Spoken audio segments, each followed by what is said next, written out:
thank you for being here. I know this is the highlight of your work week to sit through budget meetings, and we really appreciate it. Although the other day wasn't bad, that was pretty quick. We were in and out in just a little over an hour. So thanks to a tremendous team we have here, and we do things a whole lot better than we used to do them. So thank you for everything that you do.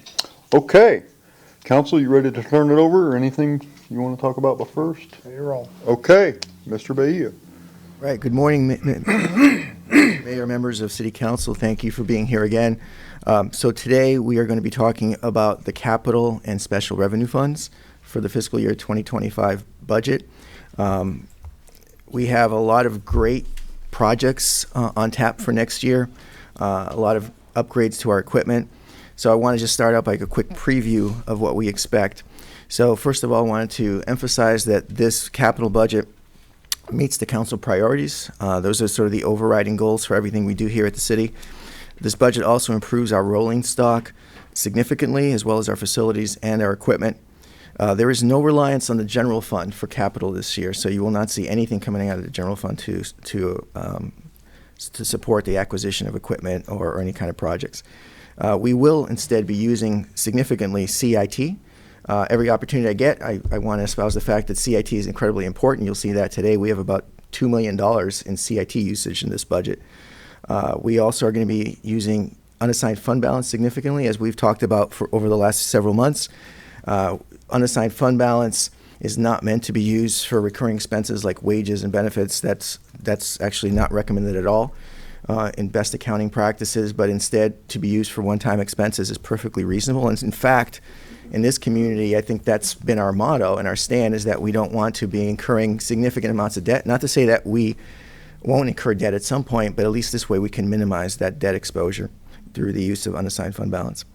And finally, when we get to talk about the enterprise funds, particularly water, sewer, and sanitation, we are looking at, in sanitation, Jason and his team have done an outstanding job.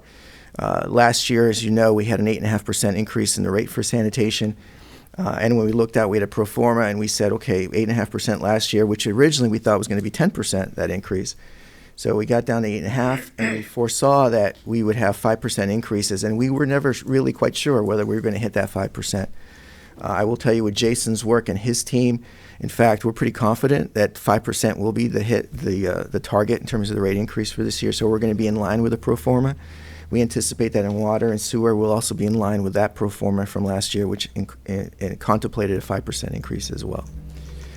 So let's just jump right into the capital items. So you'll see today, this presentation is going to be done a little differently than last year. Last year, I'd grouped everything by fund, CIT, or unassigned fund balance, or Fund 130, et cetera. I'm looking at it a little bit more from the public's perspective. I think the public won't understand what 130 means or anything like that, but they do know police, and they do know fire and public works and whatnot. So I've organized this by department. So you'll see references to funds, to projects being funded by CIT. You'll see references to projects being funded by unassigned fund balance. So this slide right here, we're talking about the police capital funded by CIT. So we are in I would think at this point, probably the third year of a pretty significant revamping of our police fleet.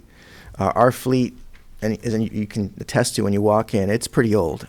Many of our vehicles are well over 10 years old, well over 100,000 miles. So we've been progressively chipping away at that. In this budget this year, we are proposing to fund the acquisition of 6 new SUVs, as well as 5 F-150 pickup trucks. So you may ask yourself, what's the difference? Why do we need pickup trucks, et cetera? Is that the direction we're moving? So the fleet, in its vast majority, will be SUVs. And from this point forward, actually, I think all we're going to be purchasing will be SUVs in the future. But we did want to have several pickup trucks because they have higher clearances. In areas, for example, if we had a bad storm or bad water event with some flooding, they have better access to get into those particular areas. So we felt the adaptability of having a few in the fleet made sense to us. We're also looking to acquire a crime scene vehicle. Again, if you've been in our parking lot, you've seen our crime scene van. It's tucked away in a corner. Doesn't get a lot of usage. It's not really, what we found is that crime scene van was never never as convenient as it should be in terms of you want a vehicle that has storage capacity for all the different things you need to process a crime scene. So this vehicle will not be a van per se. It's a little hard to explain. It looks more like if you took a panel van and put a bunch of storage racks on a panel van. It's more what this vehicle will be looking like. We're also looking to acquire all new radios for our police officers. So our radios today are 10 years old. The technology has advanced. The intercommunicability with other agencies has also changed over time. So we want to make sure that our radios keep up with that. And that number alone is over $500,000 just for the radios. So this total CIT investment will be $1,248,224 in this year's budget. Any questions on that? I do. The radios, is there any opportunity, I mean, I know the world has changed since I used to work in that arena, but there was opportunities to get funding through UOSI or RDSTF. Is there any opportunities for that kind of funding besides CIT for the radios? I want to ask the Deputy Chief to come up and answer that question. Those are Homeland Security funding streams for other, used to be you could get a lot of radios through those funding streams. We're actually still pursuing that opportunity right now. But as you know, if we finalize the budget with this monies in there, then we can't supplant. So we're still pursuing that right now. So hopefully we can we're actually working on it today, as a matter of fact, talking to UOSI and see if we can get those funds secured. Okay. All right. Thank you. And another comment, just this isn't a question, it's just a comment to some people ask, why we're switching to SUVs for police cars, and we see the sheriff's office is all in Tahoes now and F-150s. And talking to the sheriff, part of the reason that they did away with cars almost altogether was after the murder of Sergeant Brian Levine, where a few years ago, you recall, the bad guy who was fleeing from other deputies intentionally ran into the police car and killed the officer. And they wanted to get away from cars altogether to go with a little higher profile. I mean, obviously they can't stop that depending on what the bad guy's driving, but it helps you have a little more safety factor. So in talking to the sheriff, he was mentioning that to me too, so. I have a question. Yes, I'm sorry, I didn't see you. Go ahead. For the capital outlay dollars in police and for some of the other projects you'll be talking about, does that number reflect any kind of disposal income from the old assets that, I know they're probably not worth a lot, but. At this point, no, it doesn't. So at this point, right now, this is just the cost that we look to acquire. When we do the disposal of the vehicles, we'll auction them off. In fact, just a few months ago, we had a pretty good return in some of our vehicles. So we do a pretty good job of doing that. Jason, working with the fleet department, or the fleet division, I should say, they're becoming more and more adept at getting better value for us. So we'll be receiving some dollars back to offset some of these costs. Don't see anything else. Okay. Continuing on police, now items funded by unassigned fund balance. So one of the things we're most excited about is moving forward with the public safety complex. So this is Harney Road. In fact, I want to just let the council know the house is gone. Jason and his crews have gotten the house to the ground, so that's been cleared. What we'd like to do here is put in $200,000 for a conceptual design of the future public safety complex. This is not full design and engineering. That would be a much larger number, but we'd like to be able to have some preliminary layouts, some elevations, put together some renderings, so that we can use those to help educate the community on what this facility could potentially look like. And that's going to be important because, as we've talked about, if we would like to move forward on construction, one of the thoughts that we had as a team would be in 2027 going out for a general obligation bond in the November ballot of 2027. So this would line us up to get to that point and help us kind of communicate that out to the residents of our community. We're also looking to acquire driver license readers. So something I've learned, on the back of your driver's license, you have a QR code, which looks kind of like an old barcode as well. And I always assumed that they use that for something. And I guess some agencies do. Our agency does not, because we don't have the capability of having a reader. So in fact, if you are pulled over by one of our Pleasant officers, they will take your license and they'll go back to the cruiser and they actually type in manually all the information. And that takes quite a bit of time because it's not just your driver's license number, it's everything else on your license. So it's more prone for errors as well because you're manually typing everything and it takes quite some time. When you have the driver's license reader, you just scan it and all your information shows up. And so it's just moving us into the 21st century with that. So we're recommending that we acquire these readers. We're also looking to replace the vehicle printers. So each cruiser, patrol cruiser, has a printer in it that allows them to print out the citations. So we're getting, those have aged out. We'd like to replace those as well. Moving on to fire. In the fire department, we have several projects to be funded by CIT. The first is an $8,000 range stove for the Fire Station 2, to replace the unit that's there that needs repair.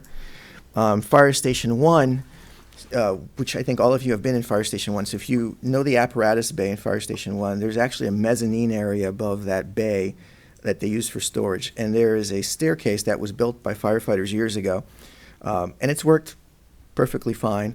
But we recently had a safety audit done of our city facilities, and that was one item they identified as, this is probably not up to the code of today that we'd expect.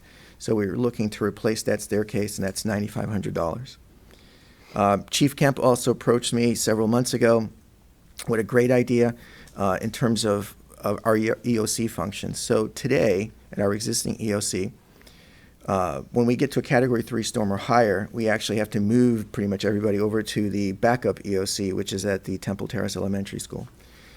When the power is out, Temple Terrace Elementary School the AC doesn't work. And so the people that are there, which could be there for 24 hours, 48 hours, 72 hours, I mean, it could be quite a while.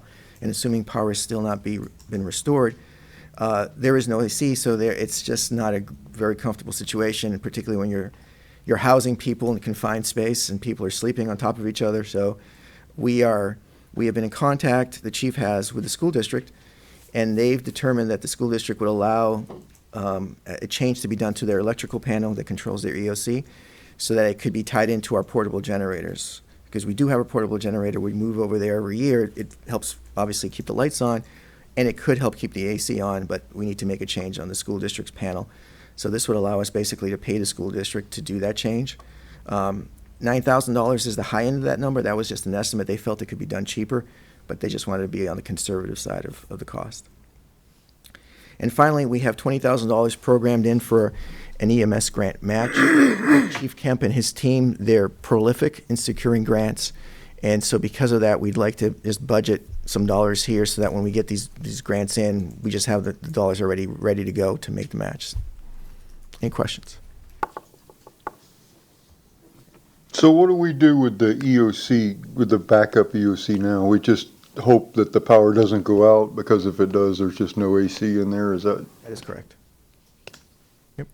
Mayor. We've done some, hang on just a second, haven't we had some portable AC units out there when we activate the EOC? Not to my knowledge, but what just added You have to come up here, Ian, because they can't see you on The the, city manager said that it's not just for the EOC, it's also for our employees that are there as well, and also the police officers are there regardless of whether the EOC moves over or not. That's where they're there as well. So it's a conglomerate of reasons why we want to put the AC unit there. But as far as the portable ACs, I'm not aware of any. Maybe PD brings some in at their own cost, but I'm not sure of that. yeah, we've had something out there with the ductwork going into the building to supplement or something, but, okay. Yes. Yeah, I was going to say, it's not just the EOC, it's the shelter and all that Right. over there, that whole big area. And if everything goes well, it's never used. That $9,000 gets, I won't say wasted, but it's never used because we never have to move over because the storm doesn't hit us. Okay, other questions? Moving over to leisure services now, looking at the library. So we are proposing $100,000 to renovate the public restroom. This was the library's top priority in terms of capital funding for the year. We are also looking to replace the carpeting at the library, and that's a pretty involved process. I've learned this in talking with Teresa. You have thousands of books on the shelves. You have to move the shelves, so that's a very elaborate process. So that's going to be a $75,000 item. At Lightfoot, we're also looking to replace the floor. The floor has got some cracks and some age to it. They'd like to replace the entire floor in the main area for $60,000. Moving over to the Family Rec Center, in terms of CIT funded items, what we'd like to do, and there's a fence at the north side prevents access into the north side of the Family Rec Center.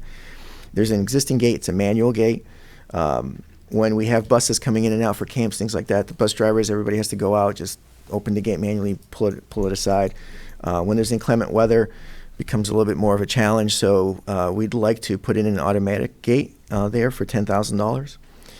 Also, at the Family Rec Center, the tennis building, we're going to be doing some significant work, replacing the roof at $13,000. Also doing what Carl has affectionately labeled as a refresh of the building, which is cleaning out the ducts, doing some painting, some just overall like facelift to that building for $30,000. And then finally, this is something that I learn as we go, like these little interesting tidbits about city history. Because the Family Rec Center was built on a landfill, there are certain issues that come up. For example, we have a sinkhole that I guess was identified many years ago on the north side of the building, and that sinkhole has a fence around it that was put in, I think, in the 1970s. Trees have grown up through that fence, damaged the fence extensively. It's really hard to get in there in terms of to maintain it. What we're proposing here is to actually take that fence out, put in a new fence about 6 feet away from where it is today to allow us a mowing path, and also to keep the trees and the vegetation from damaging the future fence. Also at the rec center, there are some items we're proposing through unassigned fund balance. The biggest item is the first one on the slide, which is a service road paving, $750,000. So this was one that we were really struggling to figure out how are we going to pay for this. The reason it's such a high cost or high estimate is, again, due to the fact that the landfill exists under this, or the former landfill under the Family Rec Center. So the road itself has shown some areas where it's subsided. So this is not a simple repaving. This may involve reconstructing the base of part of this road. This is the road that goes, if you know, Fall Harvest, so that entrance point where you see some of the booths and whatnot. So we may have to reconstruct significant stretches of this road. And that's $750,000. Also looking to replace the pool lane lines for $7,000. Acquire a set of new uneven bars to replace an age set for $10,000. Looking to acquire what's called a Jungle Gym fitness station. This was in your budget last year. You may have remembered the illustration, which is it's a pretty long apparatus with lots of pulleys and whatnot, and so that will go into the fitness center. We're looking also to paint the exterior of the big slide for $10,000 and to acquire some pool thermal blankets for $16,000. The pool thermal blankets are important because they help moderate the temperature of the water, so it helps reduce some of the energy consumption to make sure that the temperature is set the right way for the users. Any questions? Yes, I do. Go ahead, Vice Mayor. Maybe I'm remembering this wrong, but I thought that the big slide got replaced last year. I'll ask Carla to come up and help explain.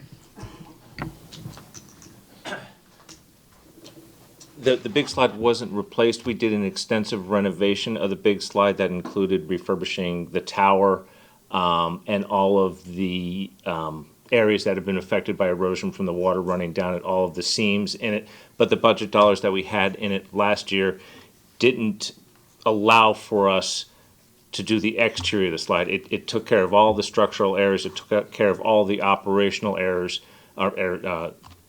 conditions. But the exterior of the slide didn't fit within the budget that we had done last year. So everything else with the slide is essentially brand new.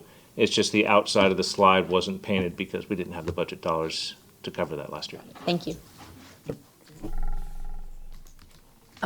So with the paving of the service road, that's because of how we've shifted the camps for after school, et cetera. We've got everybody's dropping off in the back, so they're using that road. That road gets used for a lot of different functions. The drop-off and pickup of the kids from summer camps is just one of them. All of the deliveries that we get for chemicals for the pools, which come in, the chlorine comes in a big rig, comes in an 18-wheeler. That goes down that road in the summertime almost once a week. the deliveries of the CO2, which also manage pools. We get a lot of deliveries, a lot of trucks back there. Also, it is utilized by grounds crews and other crews doing work on the fields back behind Lewis Elementary School. So that road serves a lot of different purposes for the family complex and for the recreation department. So it needs to be engineered to handle larger trucks? Handle the weight of the trucks that go down there. Yes, ma'am. Okay.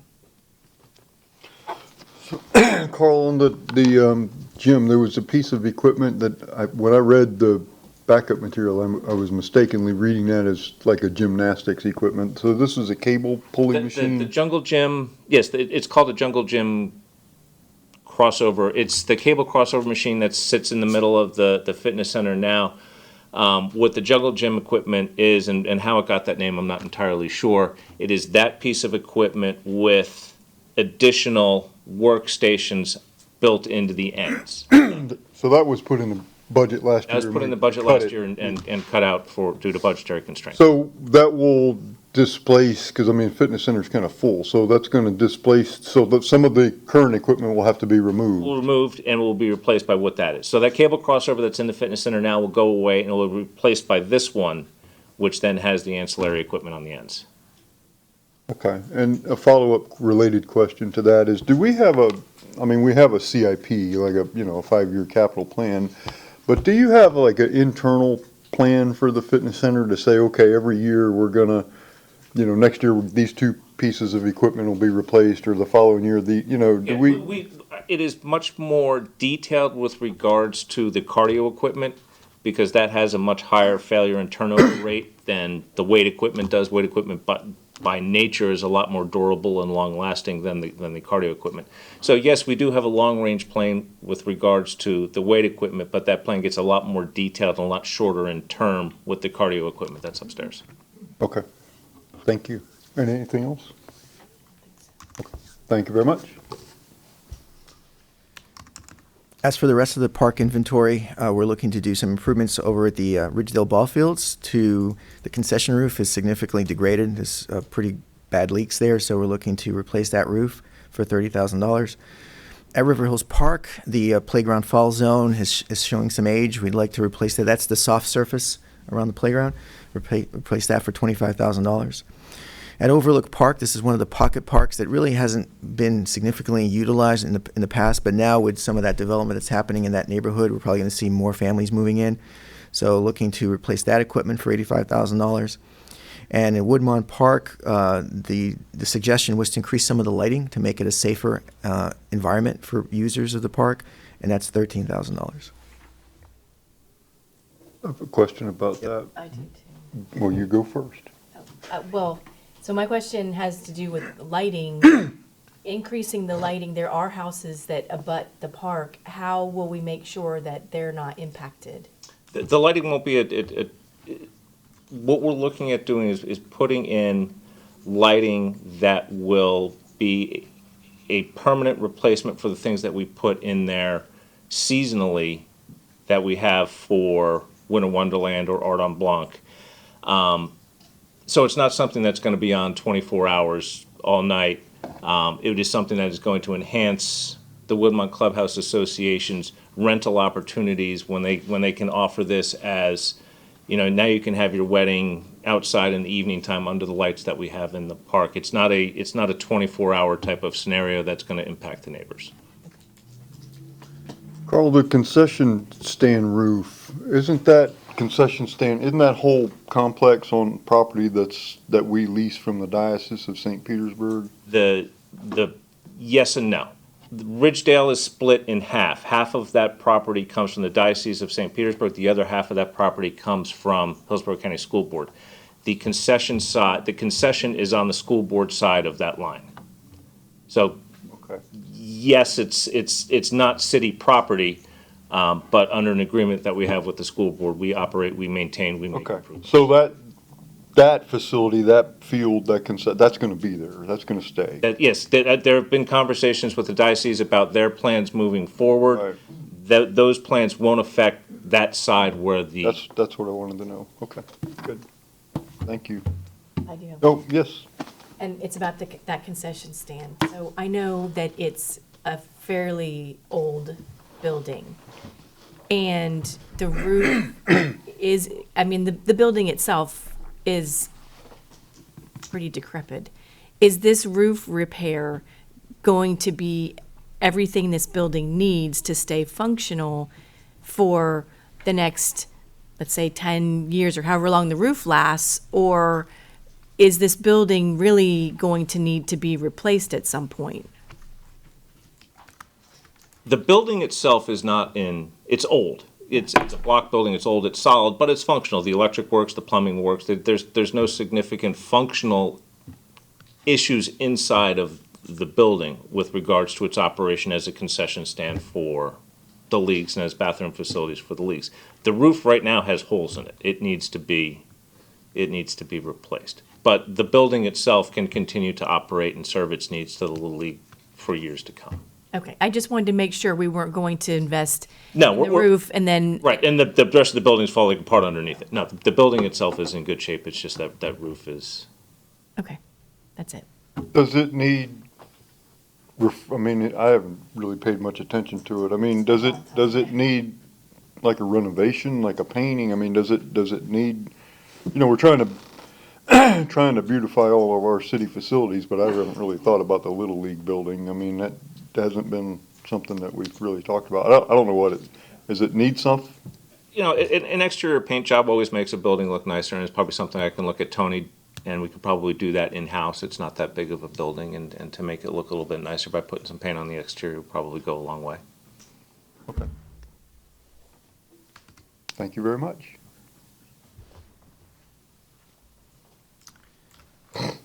We're also looking to upgrade much of our maintenance equipment, and this is a continuous process over several years.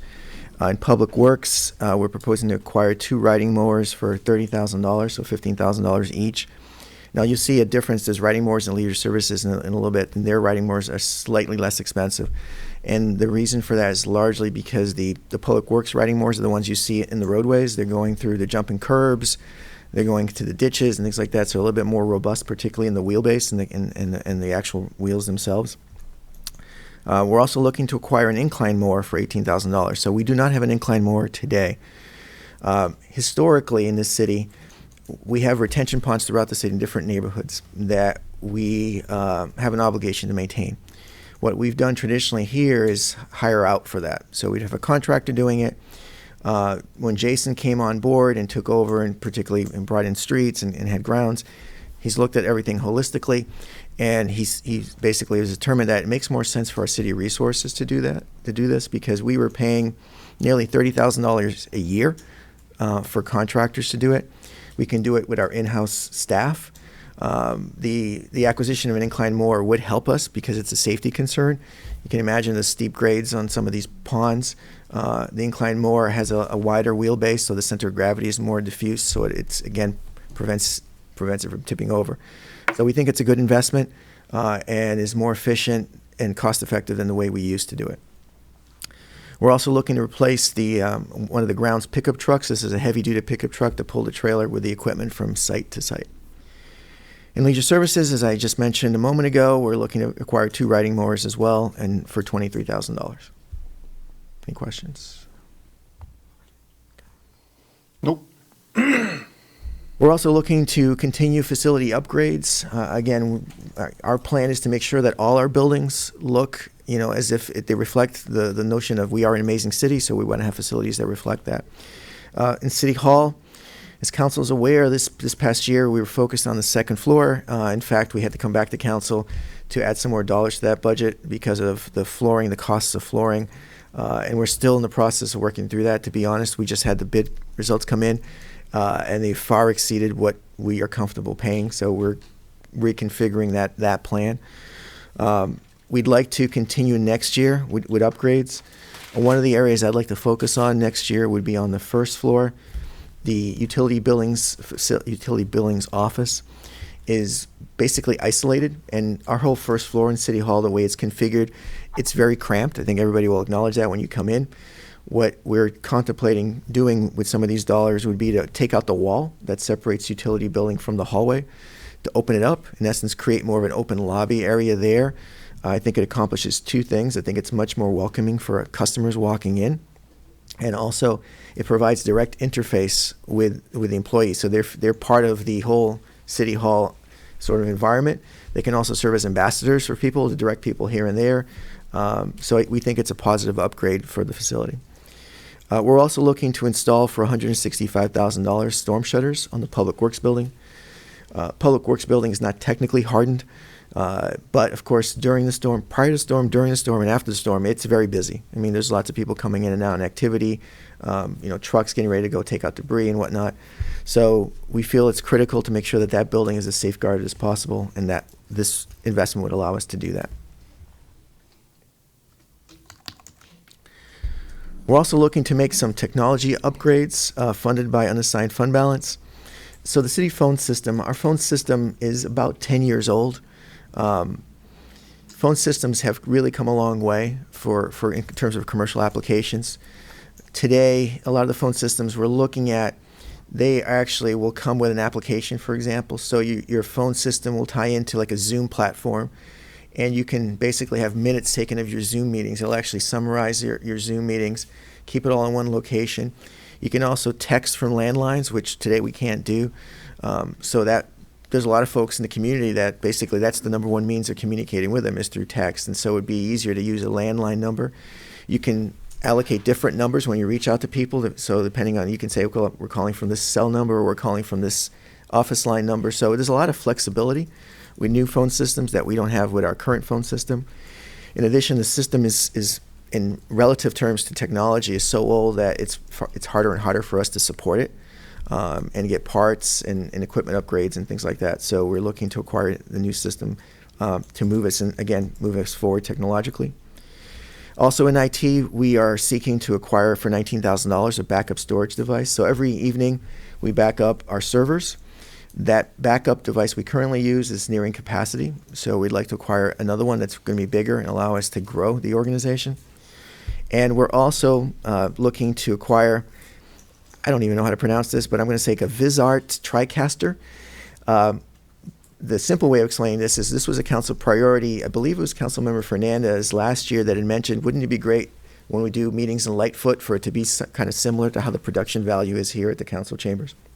So we looked at that very closely, and this would be the biggest capital item, but we'd have to acquire smaller non-capital items, a package which we funded in the budget, to allow us to have similar video and audio quality at other facilities. So basically, it's almost considered like a remote studio. Comes in a case, everything together. You roll it down there, you open it up, and you have all that you need to do that. And we could use it at Lightfoot. We could use it at the Foundling Rec Center. We can move it around wherever we feel we need to transmit a meeting. So, just a comment on the phone system. I don't know I'm not a tech guy, you know that, but just ask around with that, because I know USF just went a couple years ago, they did that, and all of their phones are through Teams or something. All the phones are through the computers. They're not really even phones anymore. You can talk, but and that came with mixed results on that. So, that's been a couple years. Technology changes quick, but we want to be careful with that one. I have a comment about that too. Yeah. I mean, my concern, if we have a storm and the internet's down and your phone is basically through an online platform, you have no phones. And that's the time when we're going to be getting a lot of communication. So that's my only concern about that. I think those are all valid concerns. So Sally Cabrera, the director of IT, she's asked me to participate in some of these. We're vetting different companies, so I've been on some of these calls with these companies, and each of them is slightly different, but they have redundancies built in so that that shouldn't happen. If there is a power outage, there's ways to accomplish that so that the phones don't go down, because they know that's the number one priority for government particularly, but they know also for business customers. They don't want to, Apple can't shut down because they lost power. So they're aware of that, and I understand that concern as well. Each company we've looked at, some use Teams, some use Zoom, some use something else completely, and they all have a different pitch in terms of, how our platform functions and some of the capabilities and some of the safety redundancies. So we're working through that right now, but we feel like we really have no choice. I mean, the phone is, we can't support these phones going forward, so we're going to need to make a change one way or the other.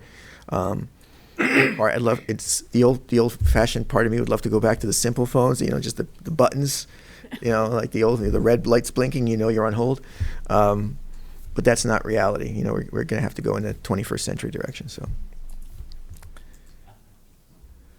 okay, now let's talk about one of the biggest items in the budget right now. So we are proposing a $2 million expenditure. In your backup, it was listed as being an IT.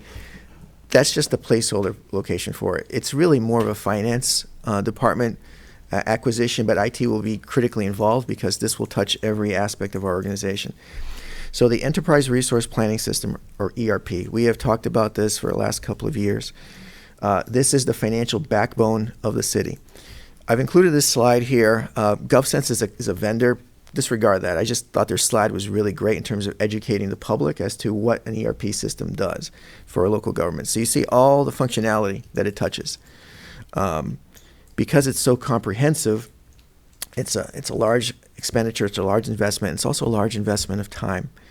When you acquire an ERP system, I want to make sure that everybody understands this doesn't mean that we acquire it, we sign the contract, and then by next week it's already in place. No, it takes quite a long time.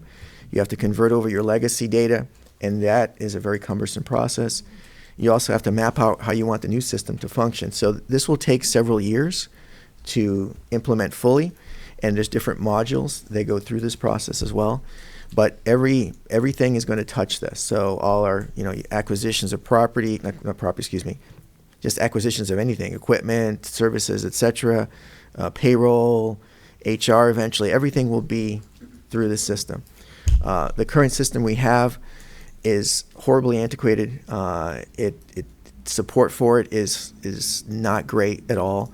It's probably the number one staff complaint that we get here is how out of touch that system is. And so I feel like we really don't have a choice. We really need to do this, or else we're just going to continue to fall further and further behind, and it will be a major problem for the city.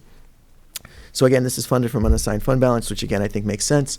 This is a one-time big capital investment. This, one thing I don't see on here, Carlos, and maybe it's rolled in, I'll keep the slide up, is records management. Is that folded somewhere into this too, or? So actually, I don't know if you would, let me answer it this way because I was involved with a past ERP. So depending on which company you go with, the practice that I've seen in this is that you'll have companies will acquire smaller companies, and smaller companies that do different things. So you'll have a provider and they do ERP, but then they also buy companies that do record management. They buy companies that do permitting, et cetera. And they offer that as under their umbrella of their company. And in theory, it should all be able to interface. So there may be records management as part of the ERP module, as one of the modules for ERP. Again, this is one company slide that I just happen to put here because I think it helps educate. But I can't say for a fact, and I'm not sure if Jim or Jennifer would know for a fact that all ERP systems offer records management. I'm not sure if all of them do, but like Carlos said, they're. Jim, if you gotta go up here. Okay. We can hear you, but the cameras can't. Understand. And Jennifer may know more about this, having worked in her former city with a different system. There are all kinds of different ERPs. We were at our national conference a couple weeks ago, and there were tons of vendors with ERP solutions. So there are some that have a very comprehensive package. Others, it may make more sense to get a smaller package, but then have add-ons, like a budgeting software that can do some things specific to budgeting. The same case probably with records, although I don't know, I can't say for a fact that there are ERP systems that have a built-in records management within itself. But there are ones that have definitely a lot more functionality, and then others that you can add on. Ours right now, I know we're not necessarily selling you on the point that we need a new one, but just FYI, when we have tried to add like timekeeping system and even a new credit card processing a couple of years ago, that blew up our system simply because our present system is so antiquated, doesn't integrate well with anything that brings an enhanced functionality. So at that point, we decided we really need to get a new system. I don't know, Cheryl, do you have any thoughts on the records management? We have millions of records in there, so hopefully it doesn't blow up whatever you're trying to do, so. Carol, you, Yeah, hopefully. This would be more of a Sally question, because I know we have millions and millions of documents in Laserfish, so I wouldn't want to blow up a new system. So I'd have to defer to whatever Sally suggests. So if I could, I think I hear what the council is saying here. I think we'll add it to the list of, when we go, we're gonna have to vet this over the next year, so, our project administrator will be responsible for kind of spearheading this whole effort to acquire the ERP. We'll add this to the list of items that we have an interest in. And so when we meet with companies and vet companies, this will be a discussion point as to records management, how it interfaces, what we have today, can it carry things over? And also want to make sure the council understands the 2 million number we have here is an estimate. It's a good faith estimate on our part as to what we think this system will cost. I'm hoping it'll be less. Is there a possibility that with all the things, the modules and everything we want, records management, could it be more? Potentially. But right now, I think it's a fair number to help us at least move forward and go out to, to issue an RFP for companies. Let me ask you another question regarding permitting and the community development department.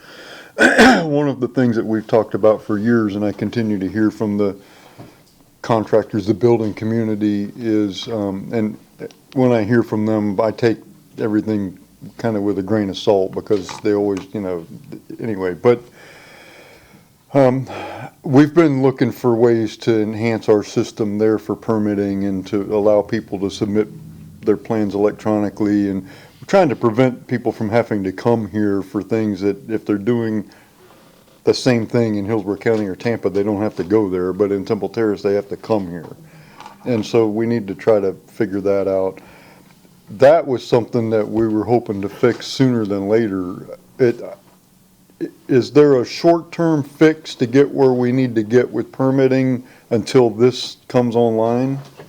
So we have, there is a functionality in our current system, our current ERP system, that the staff in community development has discovered over the last years that we've never used before. There's a permitting functionality. It's not great, but it's better than we've had before. So they're starting to implement that. They've been using that for several months. I would not want to state before you that that's the solution. It's not. I think when we do this research over the next year for the ERP, I'm going to make sure that we also incorporate the permitting side of the house in this search, because what I don't want to do, and that's the reason why we haven't brought permitting software to you as a budget item in the last couple of years, I didn't want to put the permitting software, get that, and you've come to find out ERP system then after can't integrate. That would be a major problem. I feel like identifying the ERP system first is the most critical element, and then we can figure out the other modules that will fit in and work well with that system. So we should be able to do all that, but it will take time. And even if today we wanted to say we're going to get a standalone permitting system, that will also take time. And I tell you from unfortunately bad experience that I had in my last community, again, if you imagine you have decades and decades of permit data, and you want to keep that permit data in a way that's searchable, because it's just to just have it has no benefit unless you can actually search it. And that, in my experience, when we were told by the vendor, oh yeah, that should be done in 6 months, we questioned. I was like, I don't think it's going to be done in 6 months, and it took 3 years. So these things take a while, but I think it makes more sense to think about it all at the same time versus thinking about it in piecemeal fashion. At least you know what you are contemplating first. So the $2 million from unassigned fund balance will be there, but you're gonna spend the fiscal year 25 will just be in researching and identifying the right, I mean, will you be hopefully purchasing this Correct. during fiscal year 25? Correct. So our goal here is to do the vetting, issue the RFP, secure a proposal from a company that we decide we want to go with that, bring that contract to the city council, and then start the implementation. Are we going to, let's say it is $2 million. Are we going to spend the full $2 million in 25? Probably not, but we're encumbering the dollars for this project in this budget. And then after, it'll be there for that going forward. Okay. Yes. Will there be any ongoing subscription costs, or is this, the city will own it outright, and then also, will you be making sure that it's feasible and that you can bring on modules as you need them?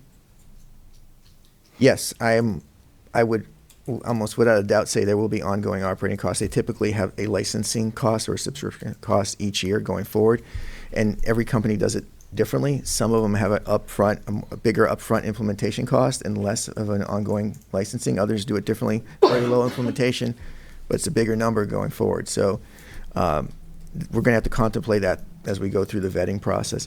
As far as phasing in the modules, absolutely, that there's going to be a series of questions about, okay, what can you offer us, and how can we implement this to make sense? And I think, the companies that are the better companies will be more realistic with that, because they know that you're going to be their client for a while, so they're not going to say, yeah, do everything right away, it'll be fine. And I think we're wise enough to know that that's not going to be the case. So I think we're going to have that phasing regardless over a period of years. Because every module is distinct. Like, for example, an HR module, that's a lot of information too. If you think about all the employees you've had, all their records and that retention and that, all the changes in labor laws, that's not a simple, flip a switch thing. That will take a lot of thought. Okay, so the only thing, I just wanted to know and make sure people know that in future budgets, there will be an ongoing cost beyond the potential capital outlay of $2 million to get the system. And maybe we won't spend all of the $2 million because maybe we'll spend it in smaller increments, adding modules and paying as we go on those. But there will be an ongoing management expenditure of some sort, subscription, whatever it'll be called in the budget, that will be paid to whatever company we go with. Correct. And just to be clear, we already paid that today for our current ERP. So we have an annual cost that's over $100,000 a year that we pay to have that service. So it's not as if this is going to be a new thing. It's just going to be a different number. Right. That's it. Okay, thank you. Thank you. Now let's turn to one of the more exciting projects I think that's contemplated for next year. And that's, we're calling it Riverside Park. I don't know what the council ultimately wants it to be called, but for sake of clarity, because there is an existing Riverside Park right next to her, we're calling it the same. As you recall, at the last meeting, Carl was here with the contract for the design and engineering of Riverside Park. That was about $500,000, and that park is estimated to cost perhaps as much as $5 million. We're hoping it doesn't. It's less than that. So what we programmed here is a pretty robust construction budget. You see it's $3.4 million. What that would allow us to do is next year, we're going to spend most of the year designing engineering. At some point towards the tail end of the fiscal year, we'll probably be in a position to issue a bid for construction. So we'll go out the bid for construction, we'll get that pricing in, we'll be able to see, okay, will this cover everything? Do we need to phase it? And I think even if we were to phase it, I don't contemplate that we'd have more than 2 phases, basically over a couple of years. So we have $2 million here programmed from unassigned fund balance. We have $1 million from the Rollison Ranch Reserve and $400,000 from the CRA TIF, the excess dollars after paying debt service for that $3.4 million. Any questions? Yes. So the Enigma Plaza is obviously not online yet in terms of rental, et cetera.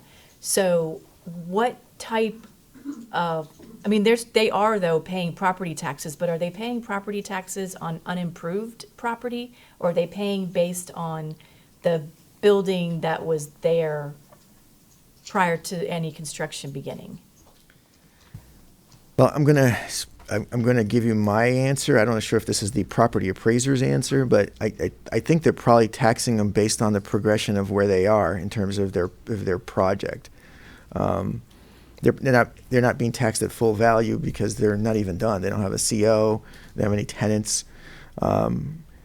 But they've made considerable improvements already. So there's some carrying costs that they've got, and we can look at that before the next July meeting. We can go in and figure out what their assessment is, and we can reach out to the property appraiser to get some detail if you'd like. Well, the reason I'm asking is when we talk about the TIF left over after the debt service, we do have that significant construction project will be coming online at some point for its full value, which will increase the revenue coming into the TIF funds. And so the question is, one is how much more might that be added to the potential pool to help offset the cost of this project, but also when the timing of potentially when that might be coming online to also help offset the cost of this project. The timing question is a great question that we've all had as to when they're going to finally be online.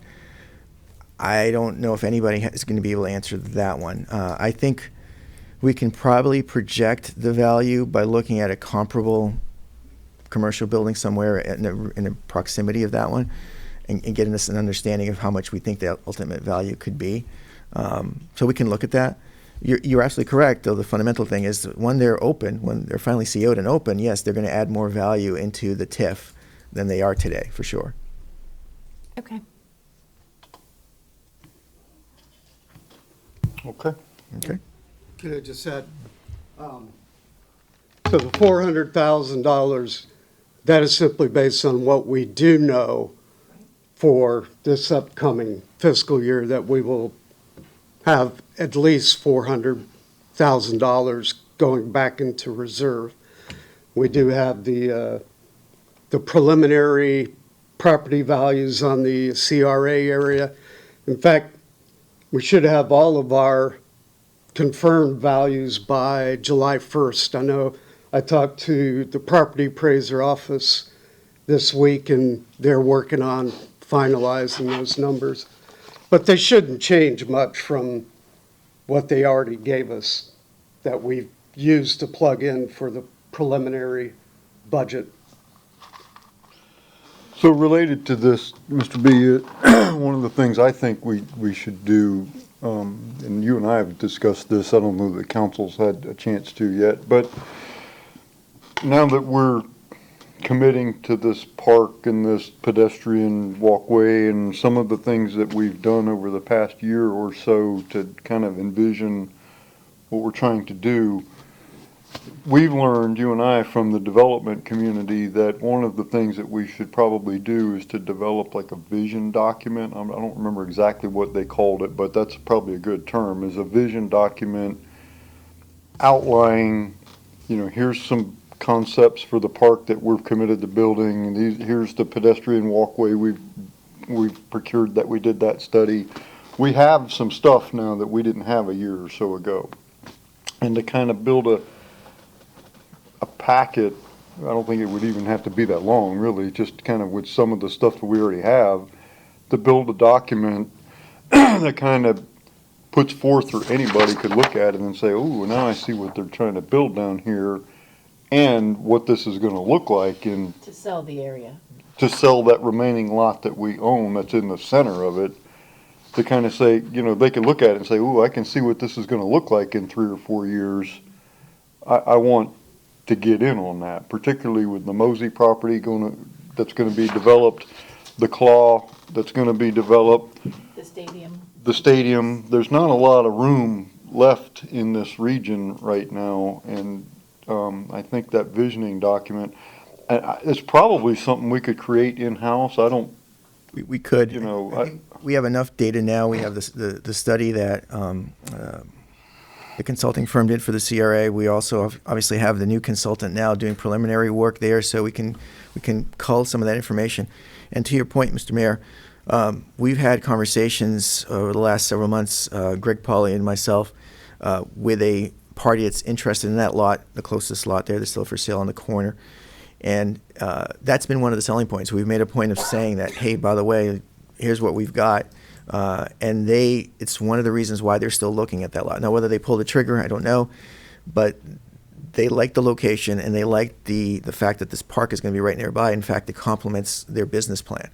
So it definitely is working, the investment and the vision going forward. And I think just for the community in general, this will be an amenity that, we just don't have in a lot of places in our community. Riverfront access with a nice park and green space and an area for people to gather. You don't see a lot of that. Real estate, what's the location? This is a prime spot. Are you talking about former Curryville property? Yes, the former Curryville property, yeah. Yeah, I think there's a lot of energy that could be developed, so, okay. Okay. So now I just wanted to make clear to the council and the community. So we've talked, again, a lot of investment using CIT, a lot of investment using unassigned fund balance, which leads to the question, okay, so how much are we actually using and what does that leave us? So in CIT, we have $2,006,724 programmed to be used in this budget. In unassigned fund balance, we are planning to use, if you take all the capital items and some of the non-capital items, like the $60,000 to the Centennial celebration, it adds up to $5,749,985 in usage. That will leave us, based on the balances we had that were in the audit this year, will leave us $12,226,109 in unassigned fund balance, which equates to that ratio of percentage to operating budget of 34%. I know, Mr. Mayor, you had a concern at the last meeting of making sure we had that conversation about going from the floor from 20 to 25. And I mentioned, I think we're going to be okay, so I just wanted to reiterate, we're still going to be okay. But again, just to remind everyone in the community, anybody who's watching this, the unassigned fund balance is there for a purpose. We're using it as a means to finance capital investment, largely capital investment, moving forward. So that's really what we're trying to accomplish here. I have a question. Sure. So, I understand the percentages we're trying to achieve and that we're still exceeding, even with the use of the funds for capital improvement, we're still exceeding our minimum that we're trying to establish. But my question actually is about actual dollars. And the reason we have the unassigned fund balance is like anybody's savings account. You have it for emergencies. And if we had a major storm come through here, we have very extensive tree canopy, and it could cause a lot of upheaval.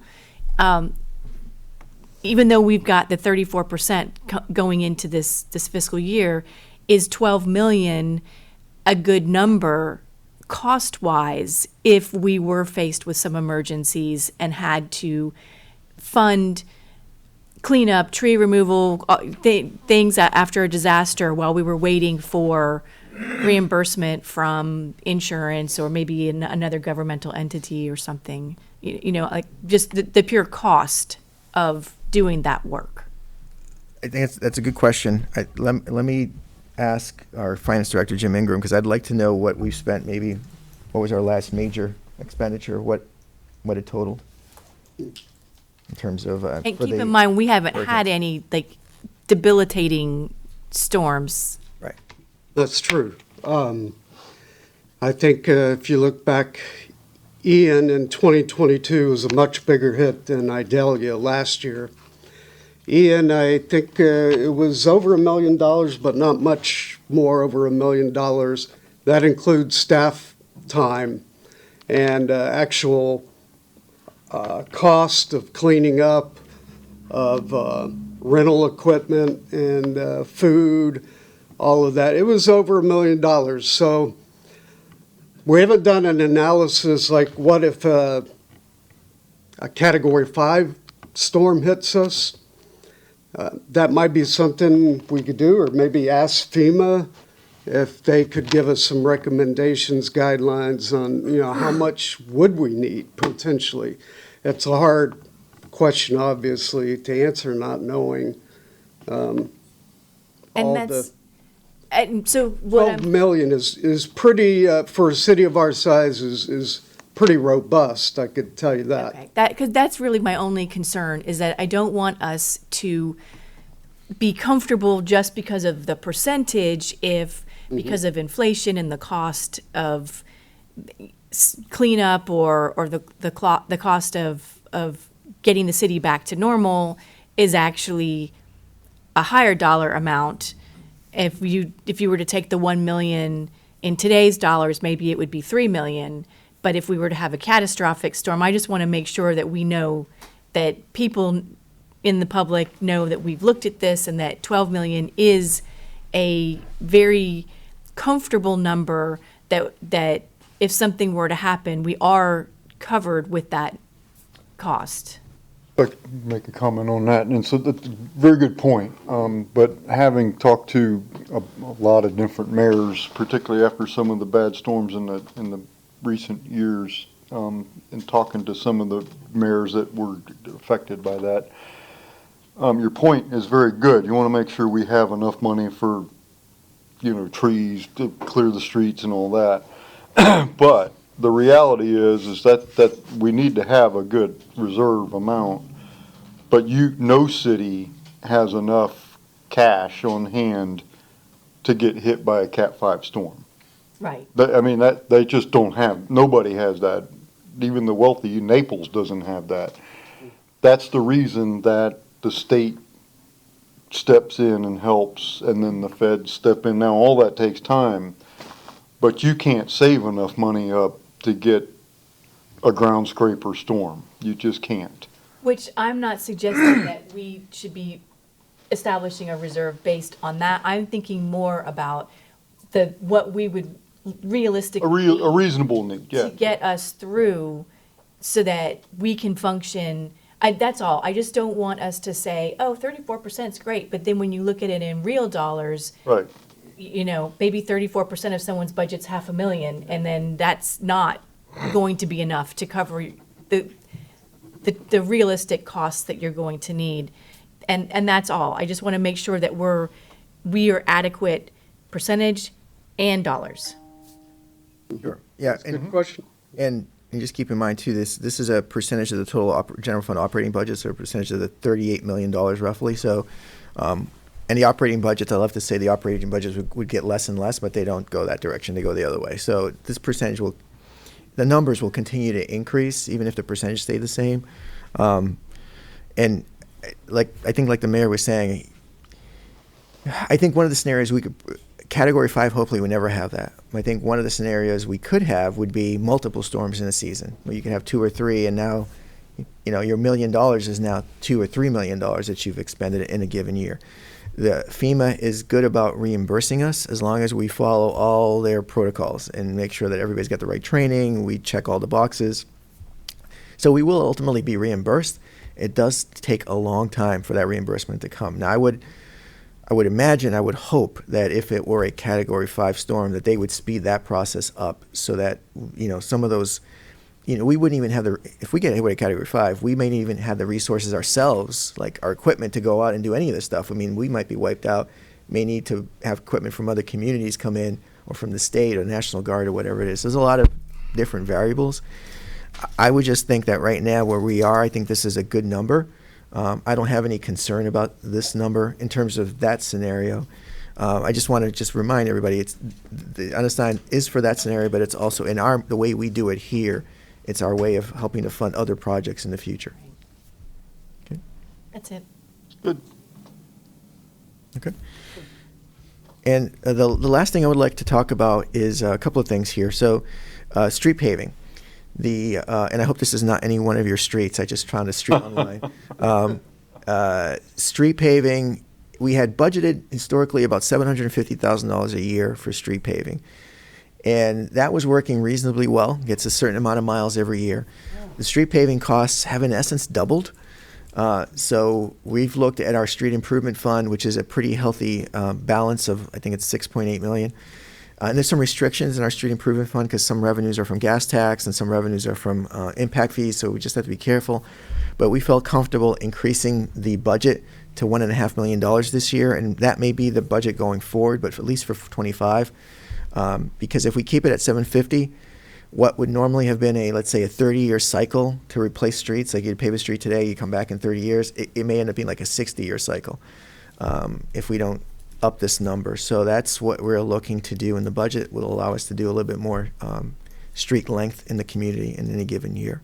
Can I pause you on that for a second? Could somebody get for me, Troy, whoever, some details on this?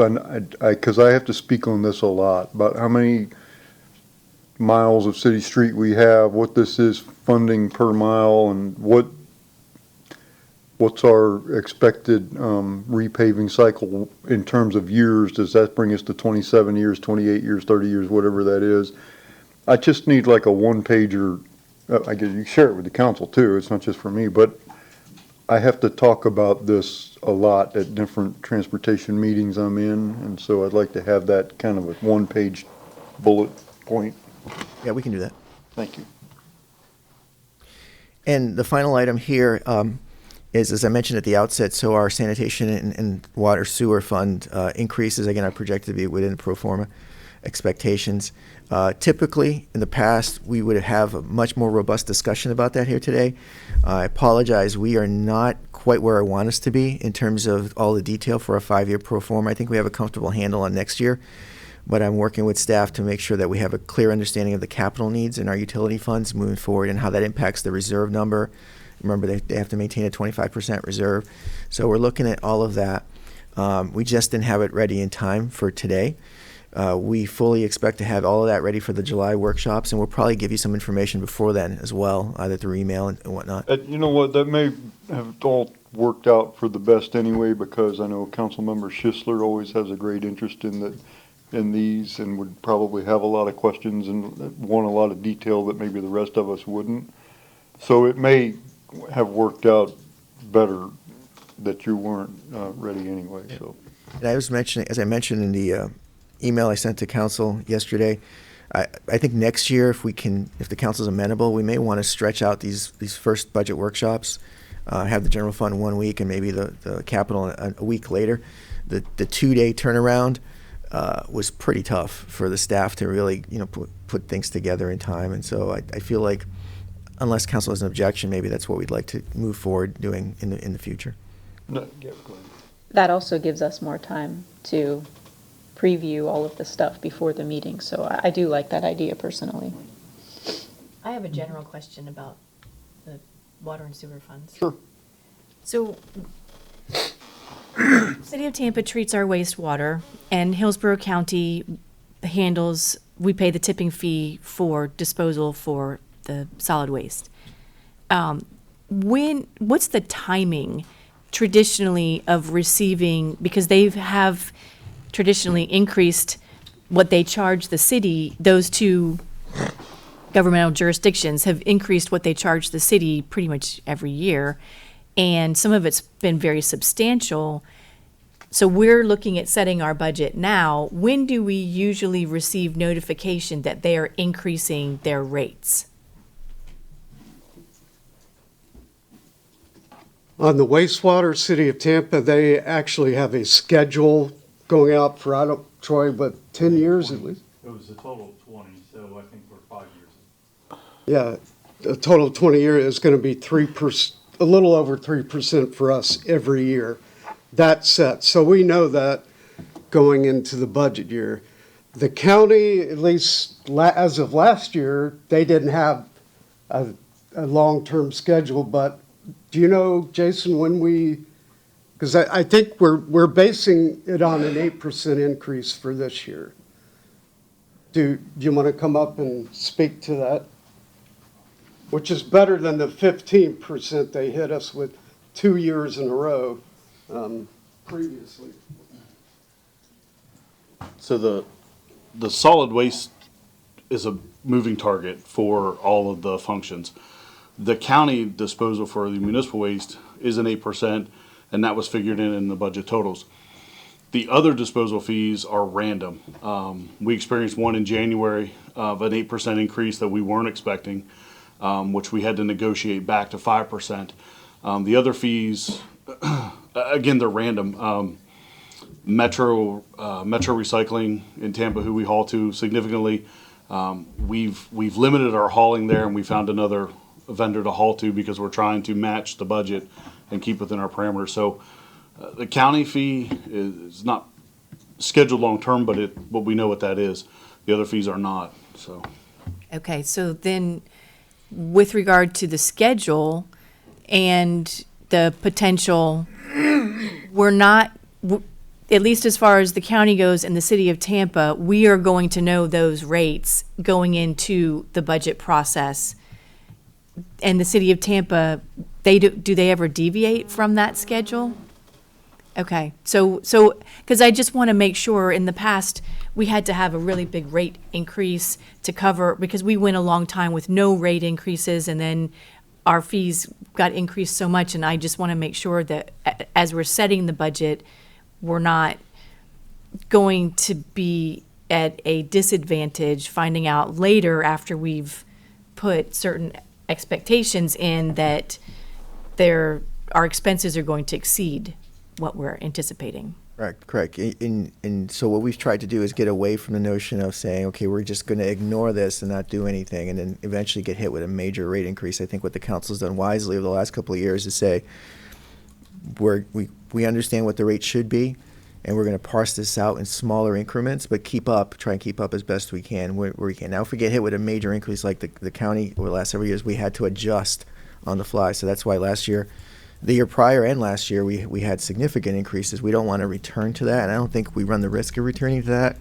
I think we've done a lot of work in sanitation, and that continues. And I think Jason has found, Jason's out there. He's like a door-to-door salesman, and he goes around. He's like, "Hey, I bring you sanitation. Let's work out a deal." And he's picked up new clients in the industrial park. So we're adding revenue. Again, that's to offset some of the cost. So I'm pretty confident that we're not going to be saying, hey, we have to come back to you in a year and say, now it's got to be a 15% rate increase in sanitation. Last year, 2 years ago, I don't know if I would have said that. But I think now, that's why I say here, I think we're within the pro forma. I think we're going to be looking at 5%, and that should be fine. As I was mentioning, one thing that we still haven't looked at and had the time to look at is just draw that out over 5 years. Let's see, because there's a lot of capital we want to do. So you can imagine the water plant, distribution, the network, all that, the lift stations. There's a lot of moving parts, literally moving parts there, that over time need to be changed. You see these things coming to the council agenda regularly, replacing a pump, changing a lift station. So we want to make sure we look at that comprehensively, but we have to also realize that we have only so much money. So we can't expect to do everything within the next 3 years, because the system will, the costs will be too exorbitant.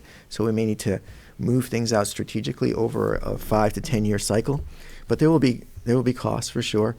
And in sanitation, as I mentioned on Tuesday, you have to spend money to make money. So one of the things is, we're picking up new clients. Jason's worked really hard, for example, with Amazon. Amazon has been taking their waste since they opened to a private hauler. This was because under our prior leadership in sanitation, the answer we gave them was we didn't have the capability to address it. Like we didn't have the equipment, the right staffing ratios, et cetera. Jason's looked at all that and said, no, we can make that happen. Now we may have to acquire some added equipment, but if you do the math, picking up Amazon where it could be $200,000 worth of new revenue on any given year, that makes sense for us in the long term, even if you have an upfront expenditure. So those are the kind of calculations that I don't think were happening necessarily in the past, but we're really working to improve that. That's it. Good. And that is basically it. So if you have any further questions, I'm happy to take those. If you have any specific questions for the departments, obviously the directors are here and their staffs. I just have one comment. Go ahead. Throughout the budget workshops and the discussion, we talk a lot about this budget reflects council goals. This is one of the council goals, and I just want for people who are watching who might say, where did the council goals come from?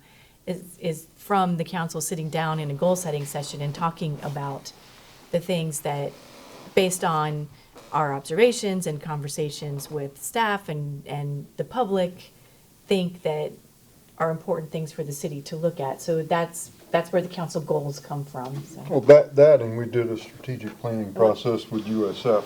Yes. Also, so we had that, and then we had the goal Yes. setting, so we've had a couple of opportunities for strategic planning and goal, and Yes. So I just want, for people that are like, what are you talking about? This comes up. anything else, council? I have a comment, not a question. Go ahead. Okay, so thank you, staff. Again, I said this Tuesday, thank you, staff, for your work on the capital budget, very detailed. What's really nice is, in the past, some budget years, we've barely able to keep up. We fell backwards sometimes. This one fixes a lot of the issues we have currently, but also plans for the future, and that's what I like. So thank you very much. So, Carlos, I do have one question on the PD design concept plan for the police station. So we're going, I just want to make sure everybody understands the process, or maybe they do and I don't, but is that where we're starting with the concept plan, or do we need to first do like a needs assessment to determine, or do we already know exactly, are we in a position where we can skip the needs assessment? We already know we need X number of square feet and we need this function, because at least the way I envision it is, we're at, what are we, 58, 60 officers sworn, something like that, somewhere right in there now, and so, I mean, our city's gonna grow, but it's not gonna infinitely grow. I mean, it's not gonna double, so, I mean, I don't ever see a point in the future where we're gonna probably be over 85 or 90 officers, probably be the most we could ever be. So we need a building that could accommodate all of that. Do we already have that groundwork laid out so that we can go right to the conceptual drawings and stuff, or are we starting at step 2, or we already have step 1 done? So we had, before I got here, actually, there was a preliminary facility Saw that. assessment that was done for the police department. So I would think that we would use a lot of that information as sort of the background to provide to this, whoever we hire to do this conceptual design, they would take some of that. Whether it needs to be tweaked or not, I'll have that conversation with Chief Albano and his team as to have there been any changes in the 3 years since that study was done. And if so, we'd have to contemplate, we'd add that to the scope of services for this consultant. But I would hope that information is still pretty fresh. I mean, when they did it, I would think that they were looking at the future just like we're looking at it now. I don't think a lot has changed in the last 3 years that would deviate from that. And in terms of the fire station too, because if we remember, the important part here is this property should be big enough to accommodate two Yep. uses. So we want to make sure that whatever layout we have accommodates a future fire station. We've been talking to Chief Camp. He's got a pretty good handle, him and his team, as to their needs. And so they'll be involved in this conversation as well when we're creating that scope of services for this designer. So I think we're in good shape here moving forward. And if we find at any point we need to come back to you for some clarification, we'll do that. But I think right now we're moving in the right direction. Okay. Yes. On with that, I know the long-range plan was to have dispatch go to the new EOC building. Has there been any thoughts about dispatch going to the new police station? We have talked about dispatch potentially going to the new police station, but because that's still more of a long-term plan, we felt that having the new EOC being built on the short term, the EOC has to be built well before the police station even is an entity. So we wanted to move them there because it's a hardened facility. Having an opportunity to do something at the police station, there could be, because we'd like to keep the system redundant, right? Have the main dispatch and perhaps have some sort of a backup somewhere. So I think we have plentiful options at this point. I mean, we could get them out of City Hall completely once we have the police station, maybe have the main one at EOC and a backup at the station, or vice versa. We have opportunities. I just felt that we had a bird in hand with the EOC to move that dispatch there now. And I still think it makes more sense because, again, we're planning all this. We still have to go out to the voters, assuming that's what council wants to do in terms of a GO bond. So there's a level of uncertainty there, whereas the EOC is a certain thing. We're working, we're going to get it done. Okay, thank you. And that building's funded and being planned, I mean, it's going up, and that will enable us to get the communications center out of the first floor of City Hall in the short term, which creates space that, I mean, I'm getting ahead of ourselves a little bit, but I think we need to open this space up a little bit and do some reconfiguring of our first floor of City Hall so that when people come in, there's a better customer experience, and we can also sets us up for kind of sharing some of our assets. I mean, part of our inefficiencies reflect the building we're in. I mean, we have walls, we have a group of people that work there, we have a group of people that work there. Well, because they're working there and working there, they each have to have their own scanners and printers and all that, copiers and papers and all that. I mean, if we could reconfigure space so that there's ability to share some of those resources, there's a cost savings and efficiency gain in that too. So, anyway, long way to say, I hope we can get them out sooner than later, but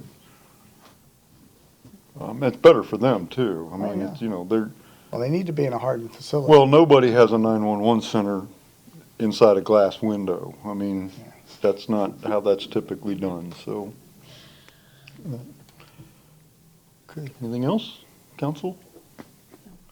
Thank you all. So, Carlos, I did, I did pledge to Councilmember Schisler, you know, as you know, he's a very active participant in the budget process and a tremendous asset to the council in that regard.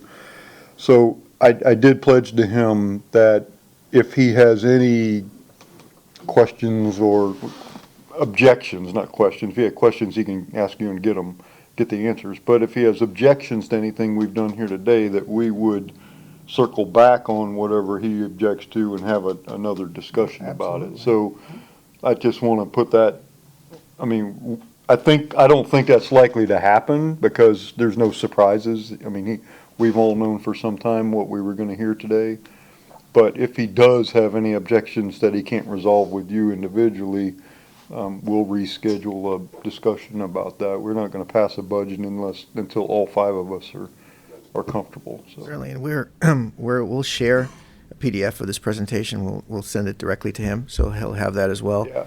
And just so you all know, I think it was like 6:30 this morning, he was texting me with questions already about the budget for today. Yeah. So I just didn't get a chance to answer those, but once I do, I'll share that with the council. I just want everybody to know that we're not going to pass a budget until all five of us are comfortable with what we're doing. We're not going to ram something through just because we have 4 votes and we don't do that. So if he has any objections, we'll bring it. We'll just have another discussion. Absolutely. That it? Directors, anything? Really? Okay, good. Council, we will be adjourned.